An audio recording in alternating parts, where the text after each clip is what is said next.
네, 오늘은 이제 43페이지 어떻게 죄를 범할까요? 라는 부분을 함께 나누도록 하겠습니다. 오늘은 좀 짧게만 좀 나누고 마치도록 하겠습니다. 그래서 이래저래 좀 그 거듭남의 부분까지 쭉 보자니 좀 너무 긴 것 같고 해서 그냥 거듭남 바로 앞부분까지 오늘은 좀 짧게 나누고 마치도록 하겠습니다. 43페이지 어떻게 죄를 범할까요? 라는 쪽을 보시면 원죄로 인해서 범하는 죄들은 다양합니다. 라고 이렇게 기록을 하고 있습니다. 성경은 육체의 일은 분명하니 곧 음행과 더러운 것과 호색과 같다. 라고 갈라디아서 5장 19절에서 기록을 하고 있습니다. 근데 이 갈라디아서 5장 19절에 기록되어 있는 음행과 더러운 것과 호색, 이 표현들의 의미를 좀 생각해 보자면 음행은 육체적인 어떤 그런 성적인 그런 행위들을 의미하는 것이고 그 뒤에 이어져 있는 더러운 것은 육체적인 것뿐만 아니라 더해서 정서적인 것, 이 마음에 관련된 부분에까지 이렇게 해당되는 그런 좀 더 폭넓은 의미의 표현이라고 할 수가 있습니다. 물론 이 또한도 어떤 성적인 부분과 관련이 되어 있는 표현이라고 할 수가 있죠. 그리고 마지막에 호색이라는 것은 이제 호색이라고 번역이 되어 있긴 하지만 본 의미는 무절제라고 할 수가 있어요. 무절제. 그러니까 어떤 절제함이 없이 그냥 그 마음에 끌리는 대로 행하는 모습들을 의미하는 표현이라고 할 수가 있습니다. 뭐 어떤 면에서는 호색이라고 번역을 할 수도 있겠죠. 뭐 이게 좋을 호자 아닌가요? 뭐 어쨌든 자기 마음에 내키는 대로 뭐 이렇게 행동을 하는 거니까.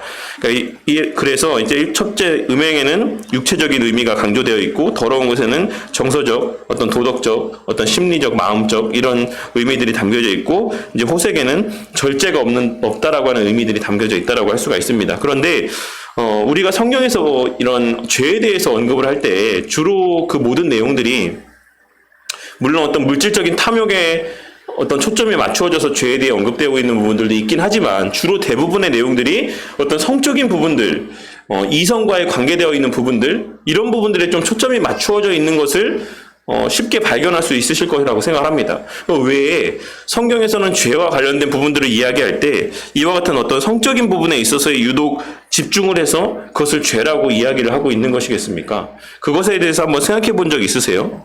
도대체 왜 우리가 인간이 범하는 죄 가운데 그 죄의 모습들 가운데 왜 이런 유독 성적인 부분에 관련되어 있는 죄의 모습들이 많을까? 라고 하는 것에 대해서 생각해 본 적 있으십니까? 근본적으로 죄라는 것에 대해서 우리가 생각해 볼 때 죄는 뭐죠? 하나님 뜻에 반하거나 하나님의 뜻 가운데 부족하게 순종하는 것을 죄라고 이야기를 한다 했습니다. 그리고 그와 같은 모습들을 나타내 보이게 되는 것은 근본적으로 하나님과의 관계의 단절에서 비롯된다라고 말씀을 드렸어요. 그러니까 죄라는 것의 기원, 시작이라는 것은 결국 하나님과의 관계의 어그러짐에서부터 출발을 하는 것입니다. 그리고 나서 우리 가운데 내재되어 있는 그 하나님의 빈자리가 결국에 다른 모든 것들로 채워져야지만 된다라고 하는 어떤 결핍의 문제 때문에 우리가 끊임없이 무엇인가를 갈급하고 또 무엇인가를 추구하고 그런 삶을 살아가게 된다라고 말씀을 드렸어요. 근데 하나님과 우리 사이의 관계를 이야기할 때 성경은 무엇이라고 빗대서 설명을 합니까? 주로 신랑과 신부의 관계를 빗대서 설명을 해요. 그러니까 하나님과 우리 사이의 관계는 근본적으로 사랑의 관계입니다. 그렇기 때문에 그와 같은 근본적으로 우리의 사랑이 표출되어져야지만 되는 대상이 사라져버렸기 때문에 그 사랑의 마음이 계속해서 다른 것을 향해 표출되어지는 것이에요. 근데 그것 가운데 가장 사랑에 적합한 것이 그러니까 물론 오염되고 왜곡된 사랑이긴 하지만 그런 이성적인 관계 안에서의 사랑의 모습으로 계속해서 그 마음이 발현되어진다라는 것입니다. 그래서 우리가 오늘날에도 사실 물론 이런 여성보다는 남성에게 치우쳐 있긴 하지만 남성들이 죄를 짓는 경우에 거의 대부분의 모습이 결국에 끝에서는 다 이성적인 문제로 귀결되고 있는 것을 보게 될 때가 있어요. 돈을 많이 번 사람도 그 돈을 많이 벌어서 결국에는 이성적인 문제로 넘어지게 되고 어떤 사람은 또 권력이 높은 지위에 올라가서 그 권력의 자리에서 결국 또 이성적인 문제로 넘어지게 되고 인기 연예인들도 결국에는 그런 인기에 힘입어서 나중에는 또 이성적인 문제로 넘어지게 되고 그런 모습들을 우리가 뉴스를 틀면은 수도 없이 우리의 눈에 또 우리의 귀에 들려오게 된다는 사실입니다. 그와 같은 것들이 결과적으로는 근본적으로 타고 올라가 봤을 때 그와 같은 하나님과의 관계의 문제에서 비롯된다라고 하는 사실을 우리가 발견할 수가 있는 것입니다. 그래서 육체의 일이라고 했을 때 그 육체의 일을 대부분은 이런 음행과 관련되어 있는 또 성적인 것과 관련되어 있는 내용들로 언급하고 있다라는 사실은 어떤 큰 맥락에서는 그와 같은 의미들이 또한 담겨져 있다라는 것을 우리가 좀 생각해 볼 필요는 있을 거라고 생각합니다. 그래서 원죄는 죄성과 부패성, 타락 또는 이기심으로 이해하는 것이 좋습니다. 라고 이야기를 하고 있어요. 지난 시간에 제가 다시 한번 질문해보자면 원죄는 뭐로 구성이 되어 있다고 말씀을 드렸습니까? 죄책과 오염으로 구성이 되어 있다고 말씀을 드렸어요. 그래서 죄책에 해당되는 부분들은 누가 해결해 주는 거라고 말씀을 드렸죠? 예수님께서 이미 십자가상에서 다 해결해 주신 부분이라고 말씀을 드렸습니다.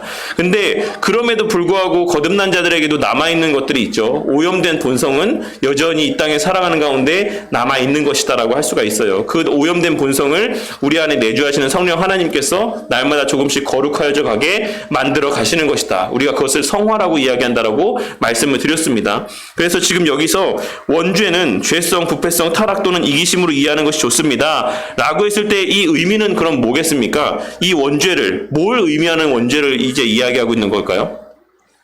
원죄를 의미하는 두 가지 대상물들 가운데 뭐죠? 죄책이겠습니까? 오염이겠습니까? 오염을 이야기하는 거죠. 이 지금 여기서 이야기하고 있는 원죄는 죄성, 부패성, 타락 또는 이기심으로 이해하는 것이 좋습니다. 라고 했을 때 이 원죄라는 것은 오염을 의미하는 것입니다. 원죄가 갖고 있는 두 가지 속성 가운데. 그래서 오염은 죄성, 부패성, 타락 또는 이기심으로 이해하는 것이 좋습니다. 라고 우리가 바꿔서 이렇게 표현하면 좀 더 쉽게 이해할 수가 있어요. 그래서 오염의 개념을 정립하는 데 있어서 오염이 뭘까? 도대체 오염이라는 게 의미하는 바가 뭘까라고 했을 때 오염은 우리의 남아있는 죄성이다. 우리의 부패성이다. 그 오염이라는 것은 우리의 타락함이다. 우리의 이기심이다. 이렇게 이해하면 좀 더 쉽게 그 오염의 어떤 구체적인 모습들을 이해할 수 있을 거라고 생각합니다.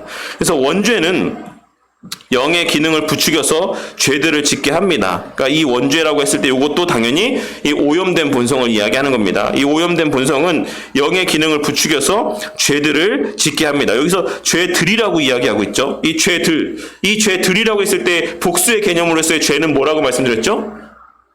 원죄를 의미한다라고 말씀드렸습니까? 자범죄를 의미한다라고 말씀드렸습니까?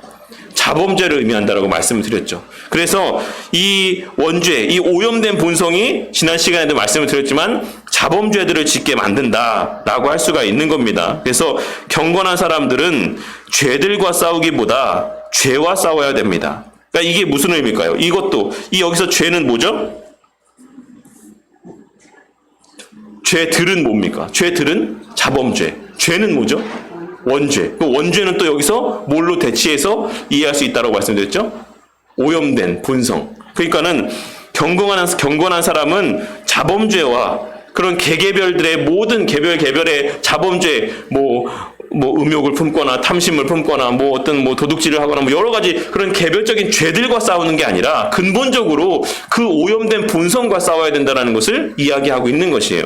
그런 의미로 이 말씀의 내용을 이해하면 됩니다. 즉 부패한 영의 기능과 싸워야지만 됩니다. 전쟁터에서 적장을 무너뜨리면 승리하는 것처럼 말입니다. 라고 할 수가 있는 것이죠. 그래서 이 의미가 어떤 의미일까요? 이것을 좀 더 쉽게 풀어서 우리가 설명해 보자면, 그러니까 우리가 예를 들어서 사람들마다 죄에 넘어지는 모양들이, 범하는 죄의 모양들이 다 다르죠. 어떤 사람들은 유독 어떤 성적인 부분에 있어서 약해서 그쪽 부분에 넘어지는 사람도 있을 수 있고, 또 어떤 사람은 물질적인 부분에 있어서 유독 약해서 어떤 물질적인 부분에 있어서 계속해서 하나님의 뜻과 합하지 못한 모습을 나타내 보이는 사람들도 있고, 또 어떤 사람들은 권력이나 어떤 명예적인 측면에서의 사람들 앞에 보여지는 시선이나 이런 것들에 더 치중해서 그런 부분에 있어서의 넘어지는 외식하는 모습들을 보이는 죄를 범하는 사람들도 있을 수 있습니다.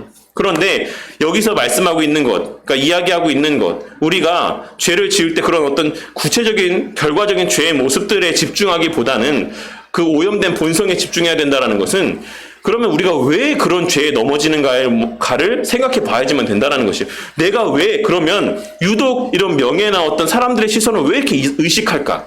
내가 왜 이렇게 물질적인 부분에 있어서 약할까? 이런 어떤 근원적인 원인에 대해서 생각해 봐야 된다는 것입니다. 그래서 내가 내 마음 가운데 결론적으로 도달하는 게 뭘까요? 그러면 그렇게 경건한 사람들이 그런 생각들을 구체적으로 계속해서 집중해서 생각해 보다 보면 결과적으로 결론적으로 도달하게 되는 하나의 정점에 있는 생각은 뭘까요? 내가 그 빈자리, 하나님의 빈자리를 그러한 것들로 채우려고 하는구나. 내 안에 그 하나님에 대한 인지와 자각과 하나님의 사랑과 하나님의 살아계심이라고 하는 그 모든 하나님의 속성에 대한 깨달음과 어떤 인지와 자각들이 내 안에 충만하지 않구나 라고 하는 것을 깨닫게 되는 겁니다. 나는 인지하지 못하지만 나는 하나님 말씀대로 하나님을 사랑하며 살아간다라고 생각하고 있지만 우리가 구체적으로 넘어지는 여러 가지 모습들을 바라봤을 때 우리가 그러한 여러 가지 측면들에서 채워지지 않는, 하나님으로 채우지 못하는 그런 빈자리들이 여전히 우리의 삶 가운데 남아있다라는 것이에요. 그렇기 때문에 우리가 그러한 어떤 하나님의 빈자리를 계속해서 여전히 거듭났음에도 불구하고 그런 어떤 물질이라는 것, 어떤 이성적인 사랑이라는 것, 아니면 명예라는 것, 이 여러 가지 세상적인 것들로 그 나머지의 빈자리를 채우려고 한다는 것이죠. 그러니까 온전하게 채워지지 않아 있다라는 것입니다. 그러니까 우리가 그런 것들을 바라보고 그런 개개별적인 죄를 짓지 않기 위해 노력하는 것이 아닌 근본적으로 그런 마음이 들지 않게끔 내 안에 하나님의 사랑과 하나님의 어떤 은혜에 대한 깨달음과 여러 가지 하나님으로 말미암는, 하나님의 속성으로 말미암는 기쁨과 감사들이, 깨달음들이 내 안에 가득 채워질 수 있기를 위해 우리가 집중해야 된다는 걸 말씀하고 있는 거예요. 그렇게 채워질 때 나머지 어떤 부차적인 개별의 모든 죄들은 자연스럽게 짓지 않게 된다는 것을 이야기하고 있는 것입니다. 그러니까 우리가 원인을 제거해야지 결과적인 것만 하나하나 수습하면 결과적으로 끝도 없어요. 계속해서 그 모양들은 다른 모양들로 우리에게 계속해서 넘어지게 만드는 꺼리들이 된다는 것입니다. 왜냐하면 근본적인 그의 원인들이 해결되지 않았기 때문에. 무슨 말씀인지 아시겠죠? 그러니까 그런 식으로 이런 지금 우리가 죄들과 싸우기보다 죄와 싸워야 된다. 우리의 오염된 본성과 싸워야 된다. 라고 하는 것. 그러니까 우리의 계속해서 죄를 향해 기울어지고 죄를 향해 끌리고 하게 하는 그것에서 만족을 찾게 만드는 그 모든 성향들을 우리가 싸워서 하나님으로부터 그 만족을 찾을 수 있게끔, 하나님의 말씀 안에서 그런 기쁨들이 누려지고 만끽되어질 수 있게끔 우리가 그와 같은 경건의 삶을 추구해야지만 된다라고 말씀하고 있는 것입니다. 원인을 제거하라는 것을 말씀하고 있는 것이죠. 그래서 그것이 바로 전쟁터에서 적장을 무너뜨리면 승리하는 것과 같은 맥락의 의미다라고 할 수가 있는 것입니다. 그러니까 결과적으로 우리는 늘 말씀드리지만 그 어떤 것으로 해서도 그러니까 죄 하나의 속성들 가운데 뭐랄까요? 더 시간이 지날수록 더 부패해져가는 부패성이 있어요. 죄의 본성들 가운데. 처음에는 작은 죄를 짓지만 이제 그 죄가 점점 깊어지고 커져가게 된다라고 하는 죄의 본성이 있습니다. 그러니까 왜 그렇겠습니까? 왜 죄는 점점 그렇게 확장되어져고 심화되어져 가는 것이겠습니까? 우리가 계속해서 처음에는 그것에서 그런 어떤 하나님이 빈자리로 인한 결핍들을 처음에는 그것이 맛볼 수 있는 것처럼, 그걸로 채울 수 있는 것처럼 여겨지는 것이죠, 처음에는. 그러니까 작은 죄를 졌을 때 거기서 오는 어떤 쾌락들, 이런 것들을 말미암아서, 이걸 보니까는 내가 정말 내 그 빈자리가 채워지는 것 같다. 내가 정말 충만해지는 것 같다. 모든 것이 만족스러운 것 같다. 라고 여겨지는데, 실상은 어떻죠? 실상은 아닌 거예요. 그런 착각일 뿐인 것이고 순간적인 마음일 뿐인 것이죠. 그러니까 처음에는 그렇게 작은 것으로 그런 어떤 빈자리가 채워지는 것처럼 착각했던 것이 다음번에는 그 정도 했는데 그 정도의 만족감이 느껴지지 않는 것이죠. 그러니까 더 심도 깊은, 더 심화되어진, 더 부패한 죄들을 계속해서 끊임없이 찾아가게 되는 겁니다. 또 똑같은 얘기지만 결국에는 그게 누구의 빈자리이기 때문에 그렇다라고 말씀드렸습니까? 하나님의 빈자리이기 때문에라고 말씀을 드렸어요. 그러니까 계속해서 사단이 우리를 처음에 꼬일 때처럼 맛볼 수 있어. 하나님 빈자리 채울 수 있어. 네가 돈이 많아지면, 네가 여러 가지 세상에서의 높은 지위에 오르고 네가 원하는 것들을 가지면 그 빈자리는 충분히 채워질 수 있어. 라고 해서 계속 그것을 해보고 이것도 해보고 저것도 해보지만 결국에는 그것을 채울 수가 없는 겁니다. 그러니까 우리의 죄의 본성이라는 것은 계속해서 죄의 방향으로만 더 깊어져 가게 될 수밖에 없는 거예요. 본성적으로. 왜냐하면 그것이 하나님의 빈자리이기 때문에 그렇습니다. 그렇다라는 것이죠. 그래서 우리가 그렇게 그런 것들로 계속해서 그 빈자리를 채우려고 죄를 짓게 되는 게 아니라, 그래서 그런 것들을 추구하는 삶을 끊어버리기 위해서 근본적으로 그 빈자리를 하나님으로 채우기 위해 애쓰고 노력해야지만 된다라는 것을 말씀하고 있는 것이라 할 수 있는 것입니다. 부패성에 대해서 좀 이야기를 해보도록 할게요. 어떻게 해서 우리가 죄의 종이 되고 죄들을 짓게 되는지 자세하게 설명하도록 하겠습니다. 인간이 타락했다는 것은 인간성이 부패했다라는 말입니다. 근데 이 인간성이 부패했다. 인간성은 과연 뭘까요? 인간성은 어디서 비롯되는 겁니까? 도대체. 그러니까 저는 그래서 인간성이라는 말이 어떤 면에서 보자면 신성이라고도 할 수 있다고 생각해요. 왜냐하면 인간이 누구의 형상으로 지음받았기 때문에? 하나님의 형상으로 지음받았기 때문에. 그러니까 인간성이 부패했다라는 것은 결국 하나님으로부터 비롯되었던 하나님의 형상이 훼손되었다라는 것을 의미하는 표현하고도 동일한 의미라고 할 수가 있다라는 것입니다. 그래서 이 부패한 인간성이란 곧 영의 기능들이 부패했다라는 것입니다. 당연한 말이죠. 하나님의 어떤 형상들, 하나님의 어떤 에서 비롯된 거룩한 본성들이 우리 가운데서 사라져버리게 되었기 때문에 그런 영의 모든 기능들은 결국에 부패하게 될 수밖에 없는 것이죠. 그래서 부패한 영의 기능으로는 하나님의 선하심을 당연히 향할 수가 없는 것입니다.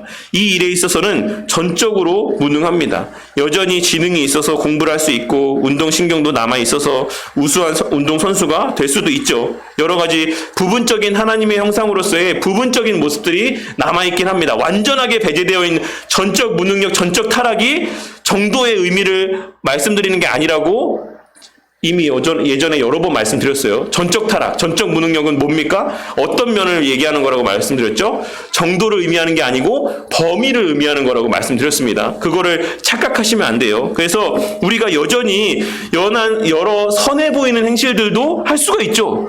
긍휼한 마음들을 가져서 길에서 구걸하는 사람들을 봤을 때 이렇게 자선 활동을 할 수도 있는 거고, 불쌍한 사람들을 도와줄 수도 있는 거고, 그런 여러 가지 선해 보이는 그럴듯한 모양들이 나타나 보이는 모습들을 나타내 보일 수는 있지만 그 모든 것이 근본적으로는 어떻게 되어 있다고요? 오염되어 있다. 근본적으로는 훼손되어 있다. 완전하게 선한 것도 아니고 완전하게 의로운 것도 아니고 그냥 그럴듯한 모양만 있을 뿐이지 거기에 모두에는 죄성이 깃들어져 있다라고 하는 것을 말씀하고 있는 것입니다. 전적 무능력과 전적 타락은 그런 의미에서의 전적이라고 하는 의미를 사용하고 있다는 사실을 꼭 명심해야지만 됩니다. 그래서 우리가 의지를 발휘해서 밤새도록 일에 몰두할 수도 있습니다. 예술적이고 또한 예능적인 면에서 탁월해서 걸작을 만들기도 합니다. 여러 가지 인간이 나타낼 수 있는 여러 행실들, 모습들을 이야기하고 있는 거예요. 그런데 하지만 생각하고 판단하고 선택하고 행하는 모든 것, 전적인 모든 것이 결국에는 이기적인 방향으로 향하게 되어 있다라고 이야기를 하고 있는 것입니다. 그러니까 이 말은 물론 1차적으로는 자기만을 향해서라고 하는 의미도 담겨져 있긴 하지만 좀 더 넓은 의미로 보자면 결국에는 인간을 향하는 방향으로만 이 모든 모습들이 나타나게 된다라는 것을 이야기하고 있는 것입니다. 그러니까 근본적인 이타적인 어떤 삶의 모습 가운데 가장 우선적이고 근본적인 것은 완전한 이타적인 삶의 모습은 뭡니까? 누구를 향하는 겁니까? 하나님을 향하는 거죠. 하나님을 사랑하는 것이 첫 번째고, 하나님을 향하는 것이 첫 번째고, 그리고 그 나중이 나와 같이 내 이웃을 사랑하는 게 두 번째입니다. 그러니까 우리가 이기적이다라고 했을 때 이 이기적이라는 것은 근본적으로는 1차적으로 나를 향하는 것이지만 좀 더 넓은 의미로 보자면 그냥 인간들을 향하는 것이고, 이타적인 것을 생각해 봤을 때 그것의 첫 번째 가장 우선적인 완전한 이타적인 삶이라는 것은 하나님을 위한 삶을 살아가는 것이 완전한 성경적 의미의 이타적인 삶을 의미하는 것이라고 할 수가 있어요. 그래서 여기서 말하는 모든 것이 모두 이기적인 방향으로 향하게 되어 있다라고 했을 때 우리가 그냥 이 이기적이라는 것을 그냥 나로만 국한지어서 생각해 봤을 때는 좀 이해가 되지 않을 수 있죠. 왜냐하면 그냥 여러 가지 또 다른 사람들을 위해서도 선한 행실들을 하는 사람들이 있잖아요. 정말로 슈바이처나 테레사 수녀나 그러고 보니까 다 그런 사람들이 전부 다 천주교네요. 케냐의 이태석 신부 그분도 어쨌든 그런 모든 분들도 모르겠어요. 속마음은 제가 하나님이 아니니까 알 수 없지만 어쨌든 그 전생애를 놓고 봤을 때 정말로 그 아프리카 사람들을 위한 삶을 살았잖아요. 우리가 거기서 그냥 인간적인 눈으로는, 인간적인 어떤 시각과 관점에서는 책을 잡을 수 있는 게 하나도 없습니다. 그런데 근본적으로 그 모든 것이 하나님께서 보셨을 때에는 그것이 이기적인 행위다라고 말씀하고 있다라는 것이에요. 오염되어 있는 그런 부분들이 있다라는 것입니다. 정확히 알 수 없지만 하나님께서 말씀하시는 것이니까 그렇다라고 할 수가 있는 것이죠. 그래서 그런 모든 이기적인 방향으로밖에 흘러갈 수 없다라는 점에서 전적인 무능력과 전적인 타락을 이야기하고 있는 것이라고 할 수 있습니다. 하나님의 선하심이 무엇인지에 대해서 관심을 갖지 않는다라는 것이죠. 하나님께서 자신의 삶 가운데 개입하는 그런 것을 원하지가 않는다라는 것이에요. 그러니까 오늘날 많은 사람들이, 그러니까 우리가 봤을 때는, 그러니까 우리가 태양을 보고 우주를 보고 자연 만물을 보고 했을 때는 정말 이것이 자연스럽게 생겨났다? 이 사시사철의 운행이라는 것이 정말 그렇게 우연하게 어떻게 계기가 돼갖고 맞아 떨어져갖고 지구가 태양과의 적정한 거리를 어떻게 우연치 않게 유지하게 돼가지고 정말 이렇게 사시사철이 운행이 되고 이 세상의 만물의 어떤 법칙이라는 것이 정말 우연하게 생겨나서 지금 우리가 사는 세상이 이렇게 유지가 되고 있다. 이게 저는 모르겠어요. 제가 지금 믿고 있는 상태이기 때문에 그런 생각이 드는지 모르겠지만 저는 그렇게 생각하는 것 자체가 더 말이 안 된다라고 생각해요. 정말 우연의 우연들이 다 결합되어가지고 생명체가 조합이 되어지고 정말 아무것도 없는 상태에서, 물론 그런 어떤 처음에 태초의 물질들이 어떻게 생겼는지는 지금까지도 과학자들은 설명해내지 못하고 있긴 하지만 그런 것이 있었다라고 100번 1000번 양보해서 그런 것들이 있었다라고 해도 그런 것들이 정말 엄청난 우연에 의해서, 지금 과학자들이 그런 유기적인 생명의 반응, 이런 결합물들을 만들어낼 수 있습니까? 없어요. 지금도 만들어낼 수가 없습니다. 생명이라는 것을 사람이 과학기술로 만들어낼 수가 없어요. 이 발전된 슈퍼컴퓨터가 발견이 되고 막 엄청난 과학기술이 발전된 상황에서도 정말 아주 작은 단산표적인 그런 생명체를 만들어내는 것도 불가능합니다. 근데 사람의 그런 엄청난 지혜와 노력을 통해서도 만들어낼 수 없는 일들이 정말 우연의 우연으로, 그것이 막 어떤 화학적인 반응과 어떤 전기적인 반응을 통해서 생명체가 단세포가, 아주 기초적인 단세포가 만들어지고 그게 계속해서 진화되어져 와서 지금의 사람이 되고 발전된 문명을 이루고 이렇게 지금 이 세상을 다스리고 있는 가운데 있다. 이게 정말로 저는 믿어진다라고 하는 게 정말 더 신기하다라고 생각을 해요. 이런 것들은 아이들이 학교에서 교육을 받고 그런 사고 가운데, 그래 우리는 과거에, 아주 과거에 정말 아무것도 없었는데 그렇게 우연으로 만들어진 세포에서 계속해서 이러한 세상까지 이루어지게 되었어. 정말 산이 만들어지고 나무와 바다와 이런 그 안에 생명체와 우리 인간이 생겨나게 되고 그렇게 되었어라고 믿는 게 정말 저는 더 말이 안 된다고 생각해요. 근데 왜 사람들이 너무나도 명확한 증거들이 세상 가운데 이렇게 널리고 널렸음에도 불구하고, 그것이 구체적으로 우리가 일반은 총이니까 그게 하나님이라고는 생각할 수 없을 수 있죠.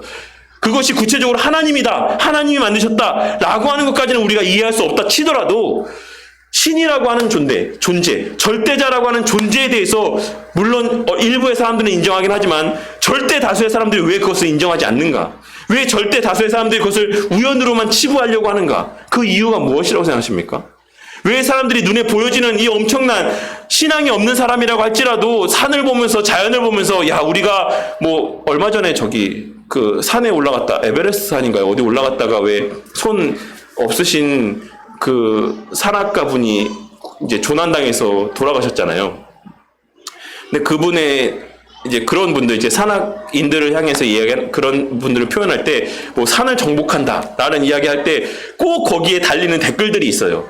산을 정복한다라고 이야기하지 마라. 우리는 잠시 머물다 내려오는 것 뿐이다. 산은 정복의 대상이 아니다. 이렇게 이야기해요. 그 말의 이면에 어떤 의미가 깔려 있습니까? 산에 대한 경외심이 있는 거예요. 그 사람들 가운데 다 신앙이 있는 사람이라 할 수 있겠습니까? 아니에요. 신앙이 없는 사람들도 자연에 대한 경외심을 갖는단 말이죠. 자연 만물과 자연 재해와 오늘날같이 특별히 뭐 터키에서 지금 계속해서 불이 나고 뭐 얼마 전에 보니까 또 터키에서 수백 년 만에 한 번 있을 만한 홍수가 났다라고 하죠. 최근에 엊그젠가. 그러니까 그런 것들을 볼 때 야 정말 자연은 위대하다, 엄청나다. 그런 자연에 대한 경외심을 가져요.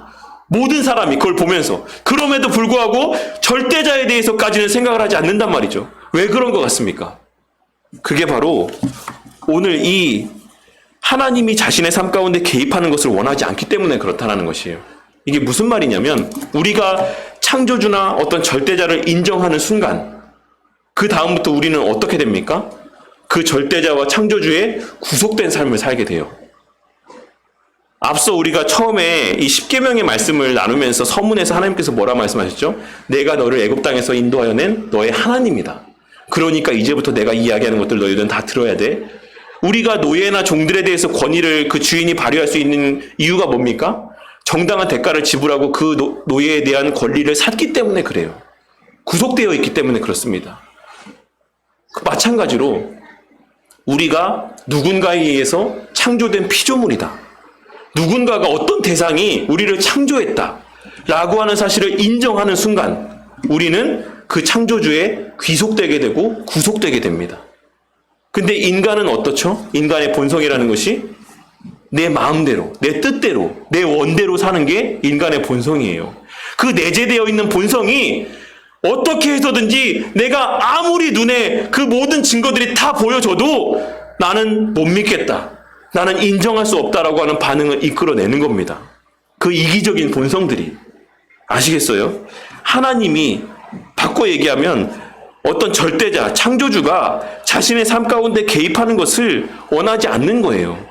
그렇기 때문에 사람들은 창조주 하나님에 대한 그 모든 자연 만물에 계시되어 있는 일반 계시의 은총들을 보고 있음에도 불구하고 생명의 신비에 대해서 이야기를 하고 있음에도 불구하고 여러 가지 우연이라고 하는 기적이라고 하는 그 수많은 과학으로 설명할 수 없는 일들을 보고 있음에도 불구하고 이 세상에는 그냥 눈에 보여지는 것이 전부다. 그런 유물론적인 사고 가운데 살아가고 있는 것입니다.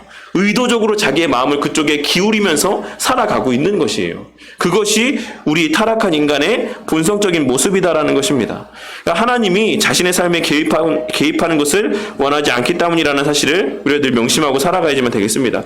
그분의 개입을 간섭이라고 여깁니다. 왜냐하면 그분을 하나님으로 인정하지 않고 하나의 피조물이나 자신을 위한 도구로 여기기 때문에 그렇다라는 것이죠. 그냥 나를 위해 존재하는 대상, 자연을 볼 때도 그냥 나에게 즐거움을 주기 위한, 태양을 볼 때도 그냥 나의 삶을 유지하고 이렇게 영위할 수 있기 위한 수단으로서 존재하는 그런 대상들로만 여기기 때문에 그래요. 그냥 모든 것을, 모든 사고와 생각과 판단과 모든 것들을 나 중심으로 생각하기 때문에 그렇다라는 것이죠. 그래서 창조주 하나님에 대해서도 인정하지 아니하고 그 모든 피조물들을 바라보면서도 그것의 이면에 존재하는 절대자의 어떤 존재에 대해 생각하기보다는 그것이 나에게 어떤 유익함과 이로움을 줄까, 이런 것들에만 관심을 기울이게 된다라는 것입니다.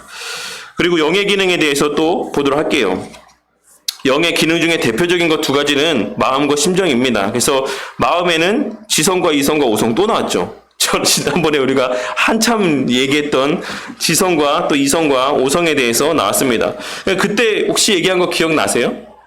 지성은 곧 오성과 어떤 같은 맥락이라고 할 수가 있고, 이성은 논리적으로 어떤 것들을 분별할 수 있는 어떤 그런 사고적인 능력. 그런데 이제 그것까지 포함해서 아울러서 그런 모든 것들을 근거로 해서 내가 생각해낼 수 있는 어떤 모든 지적인 작용을 우리는 오성이라고 이야기를 합니다. 그래서 뭐 지성과 오성은 어떤 같은 맥락으로도 사용되어질 수 있고, 이제 그 범주 안에 이성이라고 하는 영역들이 포함되는 것이다라고 할 수가 있는 것이죠. 어떤 그런 우리가 인간으로서 사고하고 인지하고 자각하고 판단하고 내릴 수 있는 그 모든 정서적인 작용들을 다 이 지성이라는 측면 가운데, 그러니까 지적인 측면 가운데 속해 있는 모든 작용들을 다 지성의 영역 가운데 포함시킬 수가 있는 것입니다. 그리고 이제 심정이라는 것은 이런 마음에 관련되어 있는 이런 느끼는 것, 이런 부분들에 대한 내용들이라고 할 수가 있습니다. 그래서 이기적인 인간은 폭력이나 불법이나 부정을 해서라도 원하는 것을 쟁취하려고 합니다.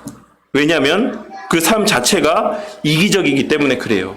일단 내가 그 갈급함들이 채워지는 것이 가장 최고의 자리에, 목적에 자리하고 있기 때문에 그렇습니다. 그래서 다른 사람이 어찌하든지 간에 일단은 나의 그 갈급함, 나의 그 빈자리, 나의 채워지지 않는 그런 욕구를 해소시킬 수 있는 어떤 그런 수단들을 위해서 그 온갖 방법들을 다 사용하면서 그것을 채우려고 한다라는 것입니다. 그것은 창세기에서부터 계속해서 비롯된 인간이 나타내 보인 본성적인 모습이라고 할 수가 있어요. 온갖 추악한 범죄들은 영의 기능이 부패해서 발생하게 되는 것입니다. 그래서 그런 이야기가 있죠. 죄를 짓는 사람, 그러니까 죄인과 죄인이 아닌 사람이 따로 있는 게 아니라 그냥 죄를 지을 만한 형편이 허락된 사람과 그렇지 않은 사람이 있을 뿐이다라고 하는 이야기들이 있어요. 그러니까는 모든 사람들이 잠재적으로 그런 환경과 어떤 기회 가운데 노출이 되면 죄를 짓게 된다라는 것을 이야기하고 있는 것이에요. 날 때부터 어떤 사람은 죄를 짓는 사람으로 나아지고 또 어떤 사람은 죄를 짓지 않는 사람으로 나아지는 게 아니라 그런 어떤 모든 조건과 환경과 여건들이 마련이 되면 모든 사람은 다 범죄하게 되어 있다라고 이야기를 하는 것입니다. 마찬가지로 이런 모든 범죄들에 대한 속성들, 바람들, 그런 갈망들은 우리 모두의 마음 가운데 내재되어 있는 것이다라는 사실을 우리가 결코 잊어서는 안 됩니다. 그런 사실들을 명심하고 살아갈 때 우리가 주변에서 바라보는 죄인들을 바라보는 시선도 달라질 수가 있어요. 그러니까 그런 사람들이 마치 우리와는 완전한 다른 부류의 사람인 것처럼 우리는 날 때부터 정말 거룩하게 태어나고 하나님께서 사랑하시는 자로 태어났고 범죄한 사람들은 날 때부터 하나님께서 마치 그렇게 만드셔갖고 정말 우리와는 다른 부류의 사람으로 그냥 내버려 두신 것처럼 그런 어떤 보이지 않는 구별들을 우리 마음 가운데 짓게 될 때가 있다라는 것입니다. 하지만 그렇게 우리가 우리 자신에 대한 어떤 평가를 이렇게 잘못되게 내려서는 안 된다라고 생각해요. 우리 또한도 그런 모든 환경 가운데 노출될 수 있었지만 하나님께서 보호해 주신 것 뿐이지 우리 마음 가운데도 하나도 예외가 없이 그들과 같은 죄를 짓고자 하는 성향들과 본성들이 내재되어 있다라는 사실을 결코 잊어서는 안 되는 겁니다. 왜냐하면 영의 기능이 부패되어 있기 때문에 그래요. 이게 만약에 아니다. 나는 아니야. 나는 저런 사람들과 달라. 나는 저 죄 짓고 저 뉴스에 나오는 저런 사람들과는 근본적으로 달라. 라고 하는 것은 이 전적 부패, 전적 무능력의 교리를 인정하지 않는 모습이 되는 것이에요. 예수님께서 십자가에 달려 죽으신 것의 가치들을 무가치하게 만드는 죄가 된다는 사실을 꼭 명심해야지만 되겠습니다. 그래서 우리 또한도 인간의 이 땅에서 존재하는 모든 인간은 다 영의 기능이 부패했고 그렇기 때문에 본성적으로 그 생각하는 지각들과 느끼는 감정들이나 모든 성향들이 다 죄를 향하게 될 수밖에 없는 것이고 그것이 상황과 조건과 여건들이 맞아 떨어지게 되면 수단과 방법을 가리지 아니하고 그 욕구를 채우기 위해 그 어떤 일들까지도 범할 수 있는 게 타락한 인간의 본성이다 라고 하는 것을 꼭 명심해야지만 됩니다. 그리고 나 또한도 거기에서 자유로울 수 없는 존재다라고 하는 사실을 꼭 명심해야지만 되는 것입니다. 그래서 원죄로 말미암아 영적인 죽음, 즉 영이 타락하게 되었고 영이 타락함으로 영의 기능들이 부패해져서 온갖 죄들을 범하게 되었습니다. 라고 이야기를 하고 있는 것이죠. 그래서 이것이 인간의 타락한 본성이다라는 사실을 꼭 명심해야지만 되겠습니다. 그래서 어쨌든 이것이 뭐라고 말씀드렸죠? 이것이 뭐랑 결부가 또 이어지게 됩니까? 자유의지랑 또 이어지게 돼요. 무슨 말이냐면 우리가 죄를 짓는 게 하나님께서 우리를 시켜서 그렇게 죄를 짓게 만드는 게 아니다라는 것이에요. 우리 가운데 허락하신 그런 물론 오염되어 있고 훼손되어 있는 자유의지긴 하지만 우리의 내재되어 있는 자유의지로 우리는 죄를 범하는 겁니다. 그래서 칼빈은 이 2권 2장에서 이 기독교경 2권 2장에서 이 자유의지에 대해서 되게 긴 부분을 할애해서 설명을 하고 있어요. 그래서 2장, 2권, 1항에서 9항까지 이 자유의지에 대해서 설명을 하고 있는데 1항에서는 자유의지가 도대체 뭔가 그리고 또 오염된 본성에 갖고 있는 그러니까 타락한 인간에게 있어서의 자유의지는 도대체 어떤 의미인가 라고 하는 것들에 대해서 개괄적인 이야기들을 나누고 2항과 3항에서는 철학자들이 생각했을 때 이 자유의지는 어떤 개념인가 라는 것들을 이야기하고 4항에서 9항은 그럼 초대 교부들은 자유의지를 어떻게 정의하고 있는가 라는 것들을 설명하고 있고 6항에서는 중세교회의 신학자들 그들의 그릇된 견해, 잘못된 견해를 이 6항에서 설명하고 있어요. 그리고 7항에서는 어거스틴은 그러면 어떻게 이 자유의지에 대해서 이야기를 하고 있는가 라는 것을 설명하고 있고 8항과 9항에서 이 어거스틴의 견해를 비롯한 바른 견해, 이 우리가 갖고 있는 이 자유의지에 대한 바른 견해들을 이 8항과 9항에서 설명을 하고 있어요. 그러니까 1항에서부터 9항에 이르기까지 이 우리가 갖고 있는 이 우리에게 내재되어 있는 그 오늘날에도 수많은 사람들이 그렇게 목 놓아 부르짖는 인간에겐 자유의지가 있다라고 하는 이 자유의지가 그럼 도대체 구체적으로 뭐냐? 성경이 말하고 있는 자유의지의 진짜 본질이 뭐냐? 라고 하는 것을 길게 설명을 하고 있습니다. 그리고 이제 10항과 11항에서는 자기 부인과 겸손을 이야기하고 있어요. 이것이 왜 자유의지를 쭉 이야기하다가 2장에서 자유의지를 쭉 이야기하다가 왜 갑자기 10장과 11항에서는 이런 자기 부인과 겸손에 대해서 이야기를 하고 있겠습니까? 제가 여러 번 말씀드렸던 것처럼 우리에게 남아있는 자유의지는 이제 뭐라고 말씀드렸죠? 지금 우리 거듭나기 이전에 오염된 죄를 지어서 이제 아담 이후에 태어난 모든 사람들에게 있는 자유의지는 어떤 자유의지라고 말씀드렸죠? 자, 처음부터 아담에게 있는 자유의지는 뭐였습니까? 선과 악의 개념에서만 할게요. 뭐였죠? 선을 행할 수도 있고 악을 행할 수도 있는 자유의지라고 말씀드렸습니다. 근데 이제 아담이 범죄하고 나서 타락한 이후에 인간에게 남아있는 자유의지는 뭐에 대한 자유의지만 있다 했습니까? 악에 대한, 죄에 대한 자유의지만 남아있다라고 했어요. 이 선에 대한 것은 전적인 무능력이라고 말씀을 드렸습니다. 근데 이제 거듭난 이후에 이것이 부분적으로나마 물론 큰 개괄적인 의미에서는 완전하게 회복되었지만 이 땅에서 살아가는 우리의 제한된 본성 때문에 부분적으로나마 이 선을 행할 수 있는 자유의지가 회복되어졌다라고 했죠. 그리고 여전히 이것도 부분적이나마 남아있다라고 말씀을 드렸습니다. 그런데 이제 천국에 가면 이제 이건 완전하게 사라지고 선을 행할 수 있는 자유의지만 우리에게 주어지게 된다라고 말씀을 드렸어요. 그러니까 이것에 대해서, 이것을 지금은 제가 이렇게 쉽게 말씀을 드리고 있지만 이게 초대교회 때부터 중세 때의 칼빈에 이르기까지 이 자유의지라고 하는 것에 대한 이 개념 정립이 엄청나게 많은 사람들에 의해서 엄청나게 많은 논쟁들이 있었다라는 것이에요. 그래서 지금도 이 자유의지에 대해서 일부의 사람들은 이 지금 2항에서부터 6항에 이르기까지 2, 3, 4, 5, 6까지에 걸쳐서 칼빈이 이야기하고 있는 바가 뭐냐면 인간 가운데 선을 행할 수 있는 자유의지의 부분들이 남아있다라고 하는 주장들을 하는 사람들에 대해서 설명하고 있는 거예요. 그래서 그것들이 다 잘못됐다. 이 철학자들은 이런 방식으로 그것을 이야기하고, 뭐 초대 교회 교부 중에 이런 사람들은 이렇게 잘못된 이야기들 하고, 이런 사람들은 또 이렇게 이야기하지만 그렇지 않다. 우리에게는 타락한 인간에게는 선을 행할 수 있는 자유의지가 일절 남아있지 않다. 제로다. 우리는 죽은 상태다. 라고 하는 것을 어거스틴의 견해를 이렇게 차용해서 설명을 하고 있는 것이고, 그러면 그것이 어거스틴만의 견해냐? 아니다. 그 외에도 초대 교부들 가운데 그런 이야기를 한 사람들이 많이 있다라고 하면서 마지막에 9항에서 그 이야기들을 잘 정립해서 설명하고 있는 거예요. 그리고 나서 그렇게 되니까 자연스럽게 뭐가 이어지겠습니까? 우리는 아무것도 행할 수 있는 능력이 없는 존재들이다. 선한 일들을 행할 수 있는 존재가 아니었다. 하나님의 은혜로 말미암아 우리가 거듭나서 선한 행실들을 하게 된 것이지 우리 스스로에게는 아무 능력도 없다. 라고 하는 결론에 다다르게 되니까 자연스럽게 그 다음에 뭐가 나옵니까? 앞서 말씀드린 것처럼 자기 부인과 겸손이 거기서 같이 언급되고 있는 거예요. 이 흐름을 아시겠죠? 그래서 칼빈이 이 영의 기능, 우리의 뭐 부패성 이런 것에 대해서 그것은 다 자유의지로 우리 스스로 하고 싶어서 내 끌리는 대로 내 원하는 대로 죄를 짓는 거야. 우리는 선을 행할 수 있는 건 아무것도 없어. 그런 기능도 없고 능력도 없고 아무런 그런 가능성이 없다.